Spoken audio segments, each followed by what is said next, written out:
زندگی میں کوئی ایسا جاننے والوں میں، دوستوں میں، رشتہ داروں میں، فیملی میں، کولیگز میں، کہ جب بھی اس کو ترقی ملتی ہے نا مجھے پرابلم شروع ہو جاتی ہے. اچھا ایک اور فیکٹری ڈال لی، اچھا ایک اور دکان بزنس دوسرا بھی شروع کر لیا، اچھا اس ملک میں بھی برانچ کھول لی، اچھا ادھر کا بھی ویزا لگ گیا.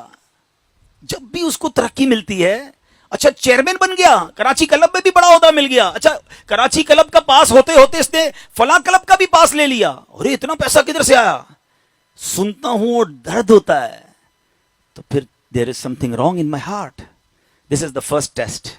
اگر ہے تو اپنے پاس جواب رکھیں. دوسرا ٹیسٹ، کوئی ایسا ہے زندگی میں کہ جب کوئی میرا دوست، میرا جاننے والا آ کر کسی کی تعریف کرتا ہے کہ یار پتہ چلا ماشاءاللہ اس کو بڑی عزت مل گئی ہے، بڑا مشہور ہو گیا ہے، اس کے کاروبار بہت بڑھ گیا ہے، تو جب اس کی کوئی تعریف کرتا ہے مجھے برا لگتا ہے. میں کہتا ہوں کوئی اور بات کرو نا یار، اس کی بات کیوں کر رہے ہو؟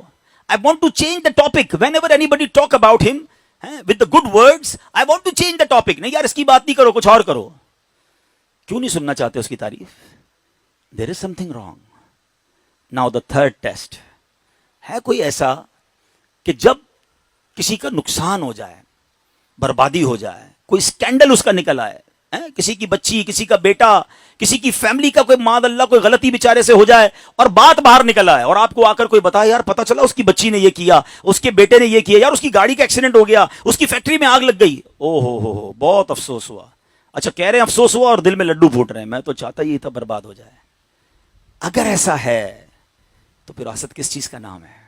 حضرت آ گیا ہے دل میں حسد. اچھا حسد کرنے والا نا یاد رکھیے سامنے والے کا کچھ نہیں بگاڑ سکتا. ساری دنیا جیلسی کرے کسی سے، اللہ نے اگر اس کے نصیب میں ترقی رکھی ہے نا اس کو کوئی نہیں روک سکتا. وَتُعِزُّ مَن تَشَاءُ وَتُذِلُّ مَن تَشَاءُ بِيَدِكَ الْخَيْرُ. ساری دنیا اس کو نیچا کرنے کی کوشش کرے، اللہ نے عروج لکھا ہے، اس کو عروج مل کر رہے گا. تم جلتے رہو گے وہ بڑھتا رہے گا. جلنے والا خود ہی مرتا ہے نا. اچھا کئی لوگ ہمیں ملتے ہیں، ہمارے پاس آتے ہیں لوگ دعاؤں کے لیے، کہتے ہیں مولانا صاحب دعا کریں نیند نہیں آتی، بہت ٹینشن ہے، میں بہت سوچتا رہتا ہوں. میں مشورہ دیتا ہوں، آج یہ نیند کی جو گولیاں کھاتے ہیں نا ان کو بھی مشورہ دیتا ہوں، یہ گولیاں چھوڑ دو، پہلے یہ چیک کر لو کسی کا حسد تو نہیں پالا. یا تو حسد یا تو بدگمانی، یہ نہیں سونے دیتی. بندہ رات کو سوتا ہے نا اس کی فیکٹریاں دماغ میں آ رہی ہوتی ہیں، اس کی گاڑیاں آ رہی ہوتی ہیں، او ہو آئی فون 15 آیا وہ بھی لے لیا اس نے. ارے اس نے لیا، تیرے کو کائے کو ٹینشن ہے بھائی؟ وہ آگے بڑھ رہا ہے، میری ٹینشن بڑھ رہی ہے. کبھی کلب میں نظر آیا جوتے 1.5 لاکھ کے، جیکٹ 5 لاکھ کا، گھڑی 2 لاکھ کی، بندہ اس کی کیلکولیشن ہی کر رہا ہوتا ہے، گاڑی سے اترا 1 کروڑ کی، یار اتنے پیسے، تمہیں کیوں ٹینشن ہے یار؟ اللہ دے رہا ہے، تمہیں پرابلم کائے کو ہے؟ اور اس ٹینشن میں نہ کھانا اچھا لگتا ہے نہ نیند آتی ہے. خدا را نکل آؤ اس سے باہر. اچھا اس کا لفظ، اس کا نام ہی جیلسی ہے نا، تو جیلسی ایکچولی آپ کو جلاتی ہے، اس کو کچھ نہیں کرتی. حسد کرنے والا خود ہی پرابلم میں رہتا ہے.